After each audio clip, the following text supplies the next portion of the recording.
W Farming Simulator 22 mamy aż 15 roślin uprawnych, nie licząc trawy, rzodkwi oleistej oraz szklarni, bo tym zajmiemy się w kolejnych odcinkach serii Co lepsze, w której sprawdzam, czym się zajmować, aby nie zbankrutować Farming Simulator. Ja jestem Ananasek i zapraszam na film, w którym pod lupę weźmiemy rośliny uprawne, ale najpierw wypadałoby przedstawić zasady dzisiejszego eksperymentu. A więc gram na wyłączonych chwastach, kamieniach, wyłączonej orce okresowej oraz wapnie. Oraz wyłączony jest również wzrost sezonowy. Wszystko to jest po to, żeby można było się bawić, a my nie chcemy się dziś bawić, tylko zarabiać, a wyłączenie tych funkcji znacznie uprości ten eksperyment. Na początku miałem plan, aby wszystkie rośliny po kolei uprawiać na polu o wielkości dokładnie 1 hektara, które sam stworzyłem. Lecz długość wzrostu by sprawiła, że nagranie tego filmu zajęłoby mi wieki, a stworzenie z osobna takiego pola pod każdą uprawę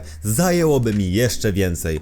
Więc stworzyłem po prostu 15 takich samych pól o powierzchni 1 ara. Rzecz jasna, mogą być jakieś niedociągnięcia, bo nie jest możliwe zrobienie wszystkiego co do milimetra, lecz zależy nam na sprawdzeniu, co się opłaca, a nie ile dokładnie litrów uzyskamy z każdego takiego poletka, więc kilka litrów mniej czy więcej nie sprawi, że roślina z najmniej opłacalnej będzie najbardziej opłacalna. Jeśli chodzi o ceny, to przez cały rok w grze sprawdzałem i zapisywałem ceny wszystkich roślin o tej samej godzinie, aby wszystko było jak najbardziej miarodajne. Ceny badałem na normalnej trudności gospodarstwa. Będę podawał tylko największe i najmniejsze ceny oraz możliwy największy oraz najmniejszy zarobek z hektara, czyli cena razy to, co udało mi się zebrać, razy 10, gdyż hektar to 10 arów, tak dla niewtajemniczonych. Ponadto, jakby tego było mało, to sprawdziłem minimalny wydatek na maszyny do uprawy każdej z rośliny,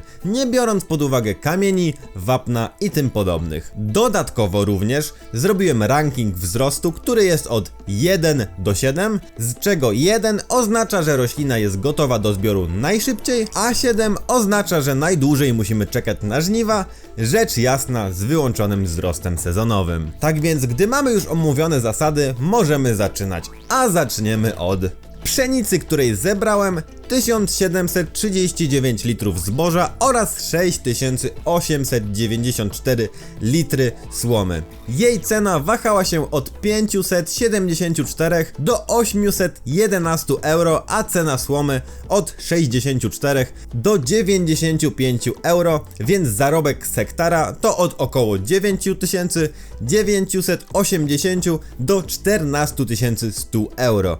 A jeśli chodzi o słomę, to od około 4410 do 6540 euro z hektara. Na najtańsze maszyny musimy wydać 270 000 euro, plus jeśli chcemy zbierać słomę, to dodatkowo 30 500 euro minimalnie, rzecz jasna. A w rankingu wzrostu jest na 5. miejscu. Jęczmienia zebrałem 1853 litry zboża oraz 7106 litrów słomy. Jego cena wahała się od 591 do 797 euro. Ceny słomy już znamy, więc zarobek z hektara to od około 10 950 do 14 760 euro za zboże, a jeśli chodzi o słomę, to od około 4540 do 6750 euro z hektara. Sytuacja z maszynami wygląda tak samo jak w przypadku pszenicy, a w rankingu wzrostu zajmuje 4. miejsce. Owsa zebrałem 1115 litrów zboża oraz 7146 litrów słomy.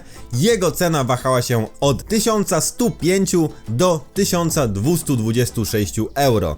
Ceny słomy już znamy, więc zarobek z hektara od około 12 320 do 13 660 euro. A jeśli chodzi o słomę, to od około 4570 do 6780 euro z hektara. Sytuacja z maszynami wygląda tak samo jak w przypadku pszenicy oraz jęczmienia, a w rankingu wzrostu zajmuje 1. miejsce. Rzepaku zebrałem 1135 litrów, Jego cena wahała się od 1267 do 1550 euro, więc zarobek z hektara to od około 14 380 do 17 590 euro. Sytuacja z maszynami wygląda tak samo jak w przypadku poprzednich upraw, lecz bez możliwości ani potrzeby dokupienia maszyny do zbioru słomy. W rankingu wzrostu zajmuje 6. miejsce. Dodatkowo, jeśli chodzi o rzepak, ziemniaki i słonecznik, to plon możemy zwiększyć, stawiając ulę obok pola i daje to od 2,5 do 5% więcej plonu. Lecz nie brałem tego pod uwagę, gdyż jest to dodatkowa inwestycja i nie do końca wiem, ile na jakim areale taki ul zwiększa plon. Sorgo zebrałem 1591 litrów, jego cena wahała się od 781 do 1078 euro, więc zarobek z hektara to od około 12 420 do 17 150 euro. Sytuacja z maszynami wygląda tak samo jak w przypadku rzepaku, a w rankingu upraw zajmuje pierwsze miejsce. Soi zebrałem 874 litry, jej cena wahała się od 1647 euro do 1955 euro, więc zarobek z hektara to od około 14 390 do 17 430 euro. Sytuacja z maszynami wygląda tak samo jak w przypadku rzepaku oraz sorgo, a w rankingu wzrostu zajmuje 4. miejsce. Kukurydzy zebrałem 1790 litrów, jej cena wahała się od 628 do 947 euro, więc zarobek z hektara to od około 11 240 do 16 950 euro. Na najtańsze maszyny musimy wydać 224 000 euro, a w rankingu wzrostu zajmuje 4. miejsce. Słonecznika zebrałem 1017 litrów, jego cena wahała się od 1183 do 1745 euro, więc zarobek z hektara to od około 12 030 do 17 740 euro.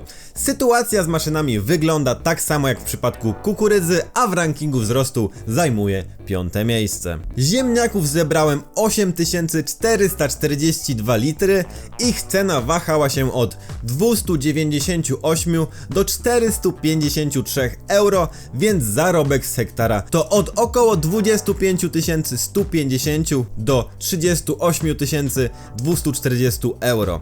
Na najtańsze maszyny musimy wydać 431 euro, a w rankingu wzrostu zajmuje 2. miejsce. Buraków cukrowych zebrałem 11 846 litrów, ich cena wahała się od 204 do 319 euro, więc zarobek z hektara to od 24 160 do 37 780 euro.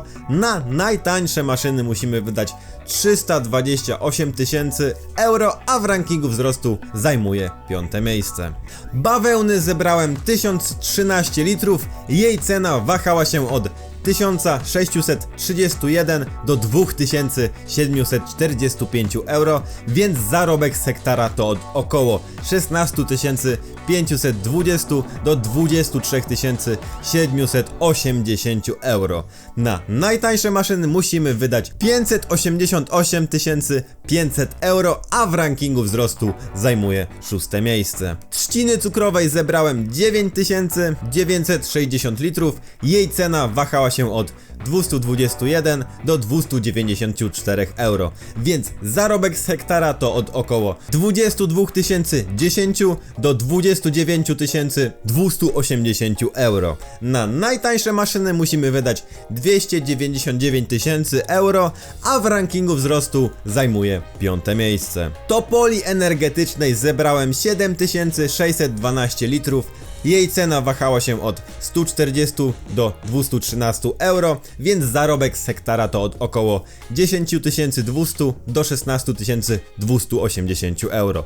Na najtańsze maszyny musimy wydać 556 tysięcy euro, a w rankingu wzrostu zajmuje 7 miejsce. Oliwek zebrałem 1634 litry, ich cena wahała się od 1153 do 1612 euro, więc zarobek z hektara to od około 18 840 do 26 340 euro. Na najtańsze maszyny musimy wydać 374 900 euro, a w rankingu wzrostu zajmują drugie miejsce. Winogron zebrałem 16 029 litrów, ich cena wahała się od 1149 do 1609 euro, więc zarobek z hektara to od około 18 710 do 26 210 euro. Na najtańsze maszyny musimy wydać 349 500 euro, a w rankingu wzrostu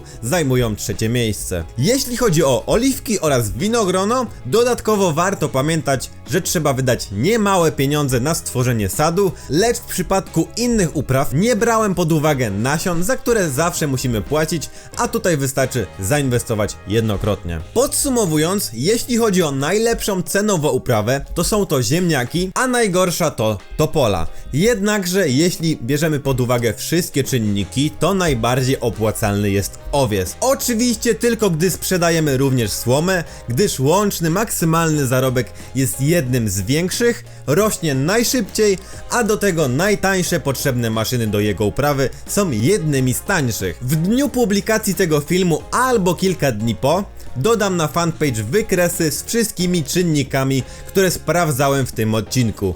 A jeśli wbijecie 3000 łapek w górę pod tym materiałem, to udostępnię wam wszystkie obliczenia. Oczywiście jeśli chodzi o uprawy, to zabawa się dopiero tutaj zaczyna. I nie musimy ich od razu sprzedawać, są jeszcze zwierzęta oraz łańcuchy produkcyjne, a wszystko to sprawdzimy w kolejnych odcinkach. Więc subskrybujcie oraz zaznaczcie dzwoneczek, aby żadnego nie przegapić, a tymczasem ja się z wami żegnam, do usłyszenia, cześć!